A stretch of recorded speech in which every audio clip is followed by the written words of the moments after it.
All right. So the very first thing is we just talked about it. Personal credit. Gotta look crazy.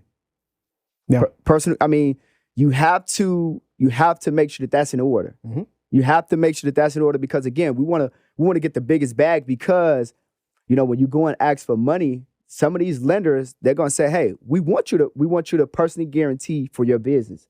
And we're not going to give you this $50,000 line of credit or this $25,000 line of credit without you putting your Social Security down on this application and us being able to check out how you've been handling credit, right? So the first thing is let's get the personal credit score in order. Like let's get the profile together. Let's get everything in order on a personal credit side. Before we even take a step, let's do that first. Step one. Step two is we need to go ahead and we need to establish our business. Not just get an EIN number and I'm nothing wrong to the sole proprietors out there who just operate as EIN. Nothing against none of them because you can still get this bag too. But again, if we want to talk about getting the maximum possibility to get a bag, we need to go ahead and start our business. I would recommend everybody at least start an LLC and incorporate your business the right way. I'm talking about there are some things that need to be done in order to establish a business the correct way. And what I mean by that is because when you go apply for these lines of credit, these banks have an algorithm called data points. Here we go. You see what I'm saying? Let me move in. Go ahead. Yeah. Say it again. Get a little bit closer, bro. Say that again. Yeah.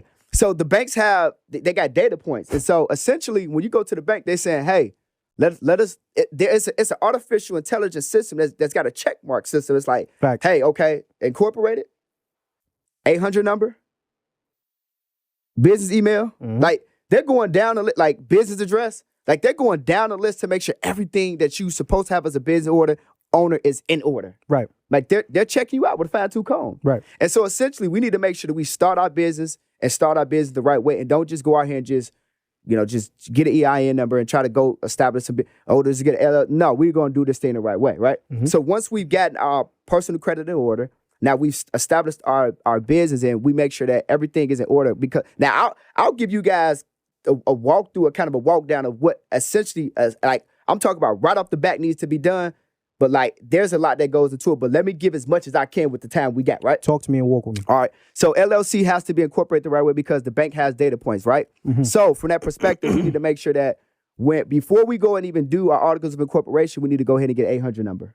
Let's get an 800 number. And you're talking about like a number for an actual business phone number. Yes. Okay, boom. Okay, so boom. Y'all can go to grasshopper.com or wherever you decide you want to go to get 800 number. It's going to cost you about $30 a month. That's $1 a day. Boom. That's a business expense. Another gem. You can get one at Ring Central. Ring Central is also a great one. Twilio. Twilio will also give you another one. The list just goes on. And so watch this. Look, I just want to explain it because people are going to say, well, why do I got an 800 number? What business doesn't?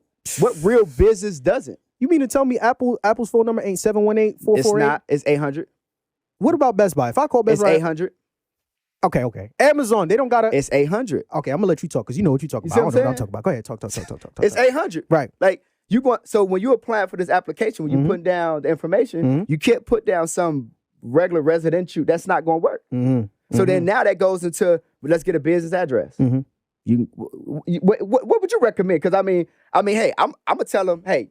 You go to ipostal1.com, but that's I know one you right got, there. What you got? I got Regis. That's why I got mine from. Regis is another one. You can get a virtual office there. Where else? I think mine's gonna be cheaper than yours. It is though. It is. ipostal1 is $10 a month. See, yeah, I'm paying $75 right now. I'm paying $75 right now, ladies and gentlemen. But those are two. You can weigh your options, right? iPost or Regis. Boom. So there you go. So you need the 800 number. Now you need the business address. So now we got the business address. So now again, why do I need a business address? Because when you putting that on this application and these businesses looking, they like, okay, here go the personal information, here go the business information. And again, no offense to nobody that's running their business out of their home, right? But you still need to have a virtual address that you're paying $10 a month. This is a business expense, so that way when you apply for a line of credit, they like, yo, they look at, and this is going to come up as a commercial address. And even if they decided to manually, as they review your application, Google you, they like, oh, skyscraper. Okay, downtown New York, downtown Chicago, downtown LA. Okay, yeah, they must really be doing business. So now this adds to the credibility of your business. They legit. You know what I mean? Then what we're going to do is we're going to go secure our intellectual property, which is we're going to go ahead and go secure our domain name, www.mybusiness.com. And then what happens inside of that, as you go to googledomains.com and secure that, you're also going to, at the exact same time when you pay $12 for the year, this is $1 a month, right? for your intellectual property to secure your domain, what you're going to do is you're going to also add the feature for your business email. So let's just say... What a business email look like? Talk to me. What does that look like? Marvin Francois at, let's just say, francoiscapital.com. So you mean to tell me it can't be, sexygorilla97@gmail? No, that's not a business? No. Florida Boy 42 at yahoo.com. That's not... Anything with Yahoo and Gmail, you're decreasing your likelihood of getting money. Youngman45 at AOL.com. That's a business email right there. Okay. I'm going to let you talk. You know what you're talking about. I'm going to let you talk. Go ahead. It's not. So I'm going. It's a two-part fold. Let's eliminate the Yahoos and the Gmails when we're applying for lines of credit. First thing. Get them out of there. The second thing is when you get your business email, I would suggest that you do something simple like a info at marvinfrancoiscapital.com. Yep. I would say business at cooperwoodcapital.com. Facts. You know what I mean? Like support at Marvin. You see what I'm saying? So something simple to where it's more business savvy. Again, all we're doing is we're mimicking what these big businesses do. Facts. Who are going out here and getting that, what you call it, the bag. The bag. You know what I'm saying? Like So we're mimicking what they're doing. So when you go to Walmart.com, you're looking and you can see how everything is framed, the framework and it's structured out. Because when we apply for this line of credit, we just want to look the part. So that way, when they hit these data points, all of our data points are adding up. And so instead of getting a decline, we can walk into an approval, right? So now once we've gotten that done, now we can turn around and now we go ahead and we go to our Secretary of State and we go ahead and we apply for our business. And then as we apply for the business, guess what we're doing? We're putting down the business address. You see what I'm saying? I see what you're talking about. So because this is public record. Yeah. So if you know the name of my company, you look it up, and then I got my house and everything is it's not making sense. The math ain't mathing. The math ain't mathing. So now when I go and apply and I establish my business, I'm putting down an 800 number. I'm putting down the virtual address. I'm putting down a business email. Everything is lining up. It's a business on paper now. Right? Then after that, now we go get our EIN number. We put the same information. We go to irs.gov. We put our EIN number. We put all that information down and we incorporate. Everything is solid now. Everything is solidified. Everything is solid on paper. Fact. So on paper, we're looking good. So if we're going to look good on paper, then now when we go ask these banks for some money, we look good. They say, okay, you look good as an individual. Your business looks good. Let's give him the what? The bag. That's it. That's essentially the way that it works. So now, once we're looking good on paper, the last piece that we need to do is we need to start building business credit for our baby. Now we need to start building business credit. What does that look like? We need to go to nav.com and we need to establish a business account. And so nav.com is essentially like for individual credit, it's like a Credit Karma or an Experian or a Smart Credit. It's an account where you're going to be able to essentially like monitor your business credit. So now once you go and get this after you just established your business, there are certain things that they're looking for to establish your NAV account. And one of those things is obviously they want to make sure the EIN number is in place. They want to make sure the LLC is in place. They want to be able to find the business. And also that incorporates with your secondary piece, which is your Dun & Bradstreet number, right? So all of this stuff correlates. Now, and I didn't skip over that part with the DNB number because I want to explain it more in detail. But what I will say is when businesses are established, they do assign you a Dun & Bradstreet number. But if they didn't assign it to you and you're trying to figure that out, then once your LLC paperwork and everything comes back, you can go to dnb.com and you can apply for a Dun & Bradstreet number. But normally, when LLC paperwork come back, you can go to dnb.com and you can go in the right-hand corner, go to the tab and go search my DNB number. And as long as you put in the name of the business and the state that it was incorporated in, it'll pop up as active or a dissolved business. So as long as it pop up as active, you can email yourself your Dun & Bradstreet number. But I didn't skip it and I didn't miss it. Right. I just wanted to get into it when I got into the NAV account. Your time, brother. You know what I mean? Yeah, I feel you. I just want to make sure people be like, So from that perspective, once you create your NAV account, now they're looking for the Dun & Bradstreet, right? They're looking for, to make sure the business is incorporated. They're looking for all of these things to populate, your business credit score with your Dun & Bradstreet score and or AKA your Paydex score, right? So this is the score that lenders are looking at to determine your credit worthiness. They're saying, hey, like, should we give this person money or not? And so the difference between personal credit and business credit in regards to credit score reporting is your personal side, you got Experian, Equifax, and TransUnion, right?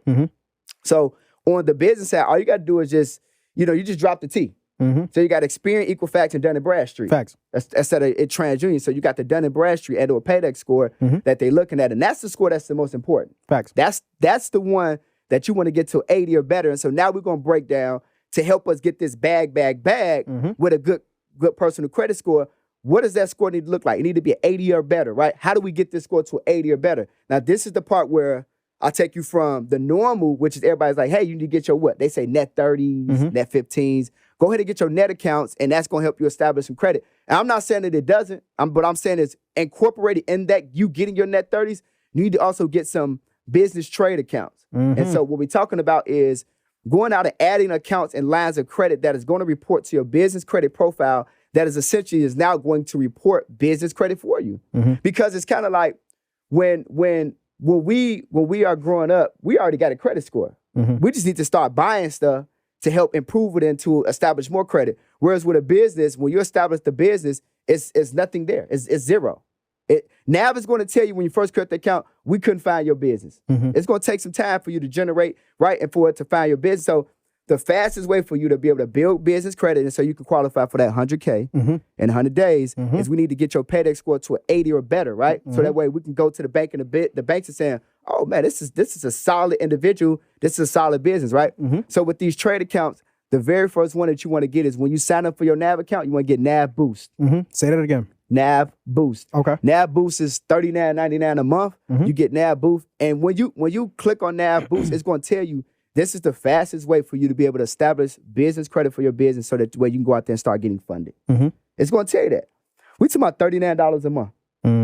You're investing into your business to establish business credit so that way you can go out there and start getting lines of credit. That's just one. You got a company called Red Spectrum. Boom. That's another one. Say that one more time. Red Spectrum. Red Spectrum is I think it's like $99 to start, $59 a month.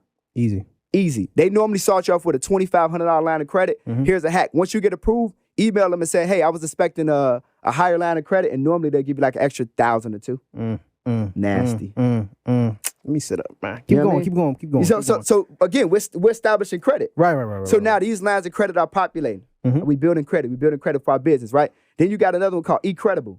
Say it one more time. eCredible. eCredible is an account super cheap. It's like $10, $11 a month, bro. Another line of credit that's going to get this is some fire stuff. Yeah, this is ridiculous. I'm taking you past the tiers. I'm taking you past.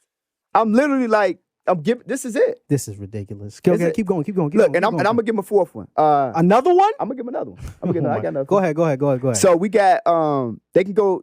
So Credit Strong. That's normally for individuals, right? Facts. So Credit Strong. They recently just launched where they do it for businesses now.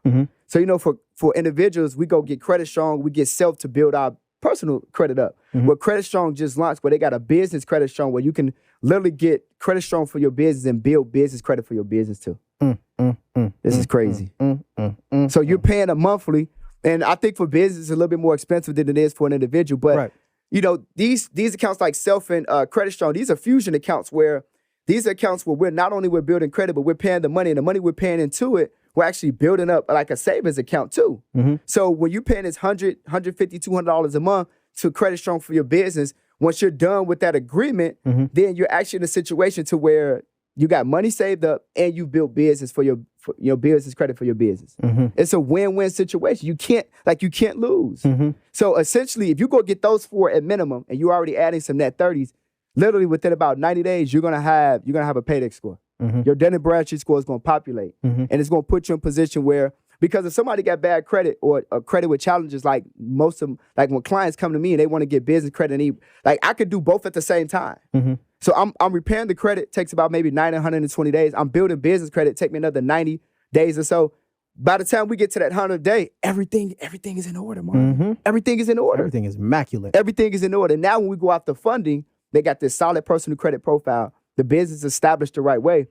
Why wouldn't you give me money? Why wouldn't you? Why wouldn't you? 1, 2, 3.